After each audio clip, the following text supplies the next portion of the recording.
Steve Dace Michigan podcast, breaking down the game we love. And let's get to this college football playoff because I cannot predict as well as I think I know how your brain works, which might be a little bit scary, but I think I've got a beat on it most of the time. I don't know which way you're going to go on this. So when it comes to the number of teams, the way it's laid out, the format, the model, where do you stand on the proposal? I think it's almost perfect. I do. Under the expectations that I don't think they would be willing to go to 16. So, you learn when you raise 3 teenagers that be reasonable about what your expectations are for people. And then when they not what you think they ought to do, but what they can actually do. You know what I'm saying? Like if it was me, I'd go to 16. But it isn't me. It's them. So for what I think them, for pardon the apologies to the grammar Nazis out there, but I'm making a point. For what I think them are capable of, this is as close to Avengers Endgame fan service where Captain America picks up the hammer on your left and everybody shows up. And every villain and hero all gets their individual moment at the end. This is as close to that in the world of the college football bureaucracy as I think that we can get. They have come up with a system that I think deals with the 2 biggest problems the sport has. Number 1, a lack of meaningful games. I crack up when I hear people say this is going to dilute the regular season. This is almost the exact playoff model the NFL has, and it has the most impactful regular season in all of pro sports with no close second. Okay? We're going to have more meaningful games now. Remember, at least with the old BCS, dude, if you were in the Big Ten and you were Iowa or Michigan or Ohio State, that second team trying to get that second BCS bid, or Wisconsin, what the hell are you watching Kansas State, Oklahoma State for? Because you need Bill Snyder to lose so you can get that second BCS bid. Right, more meaningful games. This is going to make more meaningful games. It's going to make the favorites not rest at the end, especially now if they make the move of taking the quarterfinal round and putting those on campus too. That Andy Staples at the Athletic said he's hearing they're going to make that change because now I'm Alabama, I get a first round bye, but now I can get a home game after that too. Now you might even get rid of that stupid week the SEC plays where they play every Mercer and Valdosta State right before rivalry weekend. Because strength of schedule is going to factor heavily into this now when we start getting into factoring in at-large bids. I love the idea of instead of a group of 5 rep, we have 10 conferences. Just take the top 6 ranked conference champions. Last year, that would have been Coastal Carolina and Cincinnati. Both would have made it, all right? I think the thing is just about perfect for what my expectations are of what I think this group of people and this sport are capable of. So we're going to have a lot more meaningful games for bye weeks now, games for home field advantage now, games to get in now. The regular season champions are going to matter even more now because now we're going to see, this is where Barrett Sallee is wrong. And even though he hates Jim Harbaugh, if you look at Barrett's Twitter feed, him and I have a lot of the same views and beliefs on the world at large, not just sports. But this is where he's wrong. It wasn't a playoff, Barrett, before. It was an invitational. There was no way that you knew you could play yourself in. There was no regular season accomplishment that you knew for sure was going to get you in, short of just be a team coached by Nick Saban that has 1 or less losses. All right? But that's subjective too. Like officially, what did you know you could do? And even in college basketball, I know if I win my tournament, I'm going to get in. There was nothing. We talk about making the regular season as meaningful as it's always been, but now we're going to have a playoff that doesn't tell me what regular season accomplishment I can achieve to automatically get in. That doesn't make any sense. Not to mention, once the playoff was introduced, see, the one critic of this I agree with is Tom Fornelli at CBS Sports, because his argument is just to go back to the old system where we just picked the top 2 and now more game. I agree with that. That would actually be better than the 4 that we had. All right. I agree with that, but we're never going to do that. So that's not realistic of a criticism. Once you go to a playoff, your season now has to exist to serve that playoff. We've been living in this lukewarm hell Well, let's just keep doing college football like it's 2004 and 1998, but then we're going to have a playoff. That doesn't work. And what it lent itself to was the second problem that it addresses, the lack of access to the playoff. This is a sport that has always been dominated by traditional powerhouses, dynasties, and rivalries. But what's happened now is we've got like an oligarchy. It isn't just it's Florida State and Miami, or it's Notre Dame with Lou Holtz. It's Ohio State and Michigan, the big two. There is like a perpetual oligarchy now that feeds on itself, where there are three teams that know they're in the playoff almost every year if they're competent or functional. Or at least two of them are in it every single year, because there's been a year that Ohio State was a one-loss conference champ and didn't get in. But Ohio State, Clemson, and Alabama, those are the closest we have to teams that control their own destiny in college football in this model. And what's happening now is here's my power ratings. So Clemson just lost the leading rusher in the history of the ACC, the greatest quarterback in the history of the program. And get this, right now my power ratings actually have them further ahead of the rest of the ACC than they were last year. Because you know what's happening? DJ Ungalele, I believe that's how it's pronounced, right? That guy will come and wait for 2 years now to play, because he knows he's got a guaranteed spot in the playoff playing at Clemson if he's any good. We need democratization of the sport. Access is what creates excellence. We don't have enough access. And so what's happening now, let me make it parochial to the team I know very well, my favorite one. There is a layer of recruit that Penn State and Michigan cannot get right now, because there are three players in Ohio State's quarterback room right now that are better and highly recruited than anybody in the Michigan and Penn State's quarterback rooms. Correct me if I'm wrong, Mark, but quarterback is a position where only one guy plays at a time, correct? Yeah. How many snaps did C.J. Stroud get last year, Mark? A handful. How many passes? 0 passes. And were all those games nip and tuck down the stretch, Mark? Nope. No, they weren't. They weren't. A lot of them were blowouts. Sure. What was the game against Michigan State where you had 25 guys down with COVID and put a 50 burger on them? Yeah. Okay. So my point is, Michigan and Penn State, these are two of the 5 winningest programs of all time. This isn't Purdue and Illinois. In past years, McCord, Stroud, one of those guys, one of them, don't you think, would have probably gone to Michigan or at Penn State and played earlier? Don't you think? One of them would have. Yeah. Now, though, all 3 of them go to the same damn school. And because I know I'm going to get to the playoff, I'm going to play every game's going to be meaningful at this school. What this has created is it's taken a sport where we had maybe one USC under Pete Carroll versus the world, one Miami, the U, versus under Jimmy Johnson and Schnellenberger and Dennis Erickson versus the world, one Florida State, Bobby Bowden versus the world, and those teams would eventually cycle down and the world would catch up, right? Well, what we have right now is we have an oligarchy where 3 schools, and Georgia should be in there too with the way they recruit. They just haven't beaten Bama yet.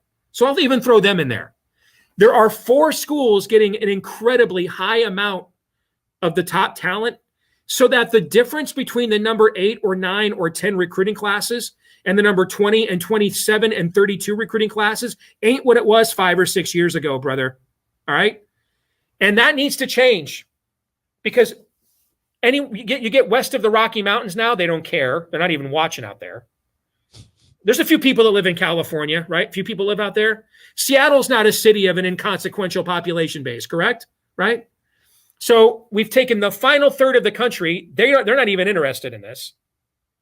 And then we told the rest of the sport that really, if you're a top 250 kid at the 24/7 recruiting rankings, if you don't sign with one of 3, maybe 4 schools, we'll throw Georgia in there for charity, you can't sit here and be assured that in 4 years or 3, because most of those kids think they're only playing 3 years, right?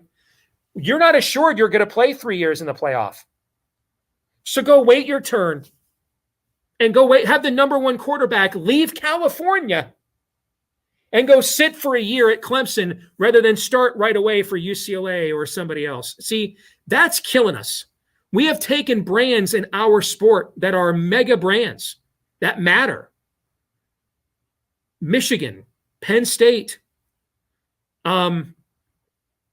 Tennessee, Texas A&M. This isn't the MAC, bro. And it's not even whipper up, up and coming, plucky programs like in Iowa. These are historic legacy programs. And we have reduced them to also ran status because they're all in a black hole. They can't get the players necessary to compete at the level they historically are accustomed to. But at the same time, they're still facing those expectations. Now, I don't know about you. I don't think it's a good business model to take the final third of the country in several major media markets and 10 or 15 of my all-time greatest fan bases and turn those two things into complacent viewers of my product. Do you think that's a good business model? I sure as hell don't. I don't think it's a good business model at all. I don't think it's a good, what the number one market for, maybe you know this from your years at ESPN. The past few years, do you know what the number one TV market for college football has been per capita? Do you know what it is? Well, I know that they're all concentrated in the South, excluding Columbus, Ohio. Birmingham, Alabama, bro. Yeah. I'm sorry. God bless the people of Birmingham. I'm sure they are salt of the earth, God-fearing, American-loving patriots. But your sport cannot move on where LA doesn't care, Seattle doesn't care, Phoenix doesn't care, but Birmingham, Alabama is the number one TV market. That dog ain't going to hunt, bro. That's not how this works. And now Michigan's facing an $80 million shortfall. That's a top 2 or 3 athletic department budget in the country with Ohio State and Texas. And if Michigan's facing an $80 million shortfall, what's Conference USA facing? So where's the new money going to come from? This is the business model here just was never going to work. And the only question is if they would fix it in a way that would make it worse, because we are, after all, talking about college administrators. But I think what they've concocted here, and don't tell me, I've heard arguments that it will improve access, but the same teams are going to win it. Nope, that won't happen. Look at basketball. So the first year of seeding, and that was 1979. That's the year they started seeding tournaments or teams for the tournament. The next year, 1980, was no number one seed made the tournament. 1985 was the first year that they expanded to 64. An 8 seed, Villanova, won the tournament that year. Wasn't an outlier. 2 years later, Kansas, a 6 seed, won the tournament. In 86, an 11th seed went to the Final Four. We went from the John Wooden 10 out of 12 national champions to a heavily democratized sport. We still had great programs. Duke was still great. North Carolina was still great. But Duke was beating Butler for national championships. This greatly democratized the sport. And I went through for fun and just looked at the last 25 years, if we had this model. And what I found was 52% of teams made the playoff at least one time. In the entire FBS, 52% made at least one. And so let's go back to this model now. James Franklin has made the playoffs 3 times in this model. Jim Harbaugh has made it twice. Now, CJ Stroud's final 2 schools were Michigan and Ohio State. Is Michigan's pitch to him more compelling with 2 playoff berths on its resume, as opposed to because Ohio State's just going to recruit. Dude, you're a top 40 kid. You're a low-ranked recruit for Ohio State. They're going to recruit over you next year, and they did. They recruited over him the next 2 years, actually. I think that makes a huge difference in terms of meaningful games. It's not even about parity. It's about access. Right now, we don't have a lot of access, and that's a problem. And I think they have, and between the meaningful games and the lack of access, I think this solves to the best of their ability, right? Nick Saban's still pretty good at this. Okay. I mean, Ohio State has still, averaged like 9 wins a year since 1952 or something. I think I figured out, right? They're not going to go away. Okay. But you can't have a situation, Mark, where the Big Ten has 4 of the top 7 winningest programs in the history of the sport, And Ohio State hasn't lost a damn regular season game since October 20th of 2018. That's not healthy, bro. It's not in a television era. In the 40s and 50s when these games were on TV, or in the 60s and 70s where you can only play like 2 or 3 games on TV in a season, it didn't matter. But you worked for a TV network for a long time. That ain't good for the TV ratings. This is a television-driven sport now. And having Penn State and Michigan, the 2 largest alumni bodies in the world, having them irrelevant basically every year, it's just a matter of whether they win 6 games or 9, but they're large, or 10. Even Penn State won 11 games 3 out of 4 years, Mark. They weren't even in the playoff conversation, man. That ain't good for your sport, man. This was long overdue. I've outlined all my good and negative points to all this, so I don't want to regurgitate it all here. So you can check out my video in which I outlined surprisingly a lot more good than bad. But my 2 negative shots at this have to do with the buys. I do not like buys. They don't work in collegiate sports. Not because of the evaluation and the difficulty of evaluating the teams. And it's just such an unfair advantage for the teams that are going to receive the buys.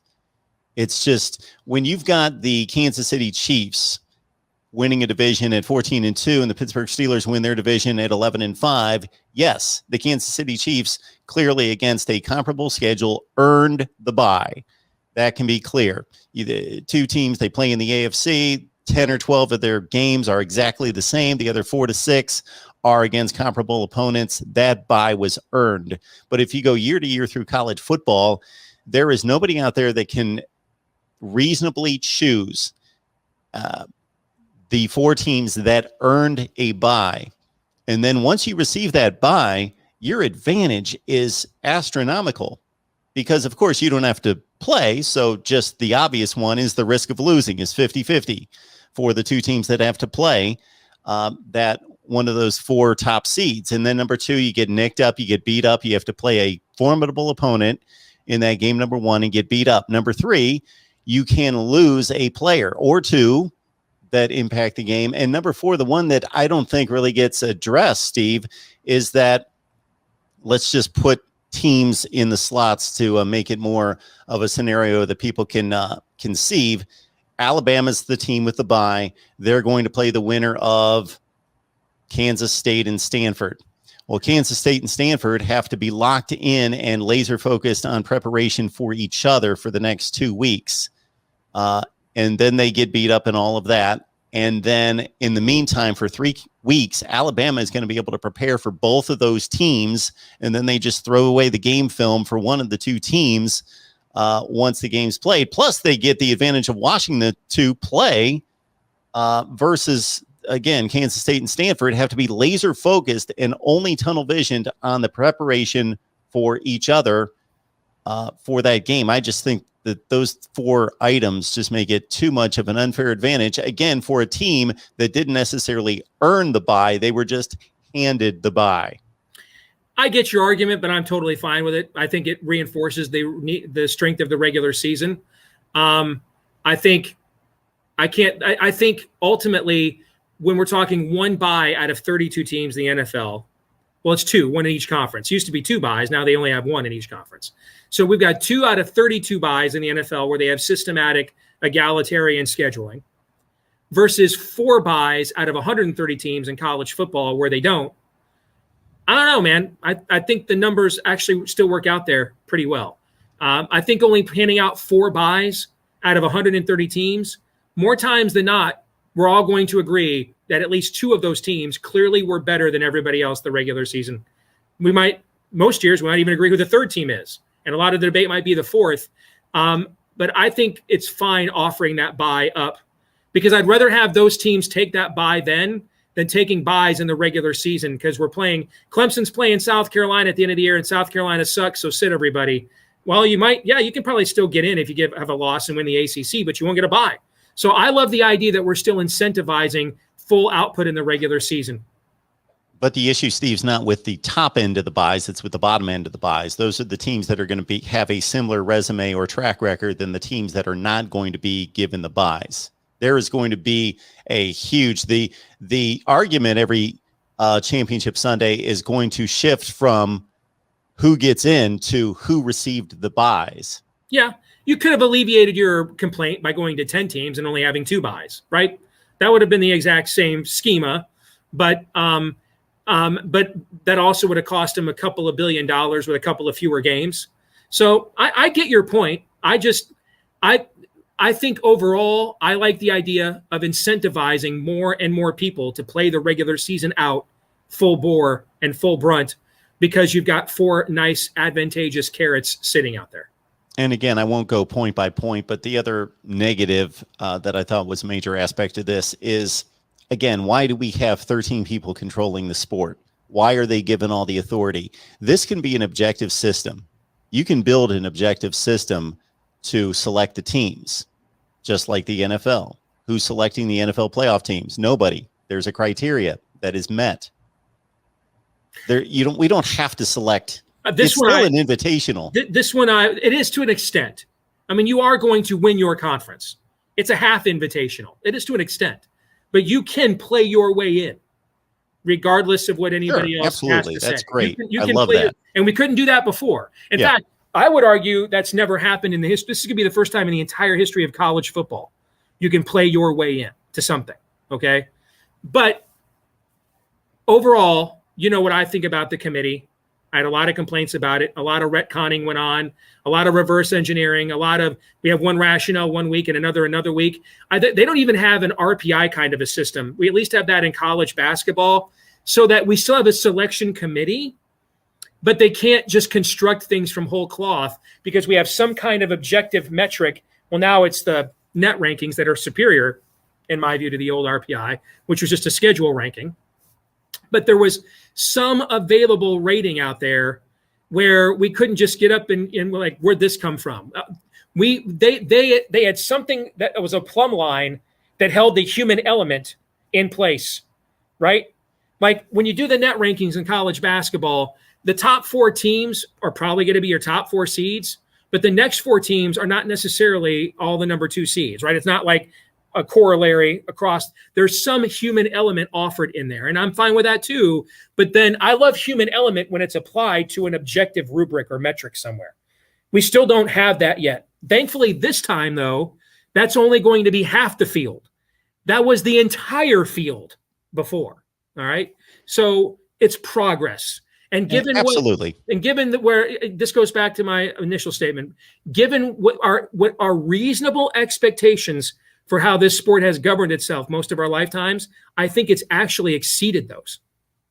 And the human element is watered down the more teams that you add, just like your example of the NCAA men's basketball tournament, when the committee is basically selecting, splitting hairs between teams 64, 5, 6, 7, 8, 9 on down, which ones are going to make it and miss it. Then you're selecting, the teams that are going to, the prestige of making the tournament, but not teams that are going to be competing for a national championship. So, most likely they're going to get it right, or there's only going to be an argument for a team or 2 being left out that had a resume similar to the teams. But there's an objective system that I've built that I believe could be implemented to do this without committee rankings.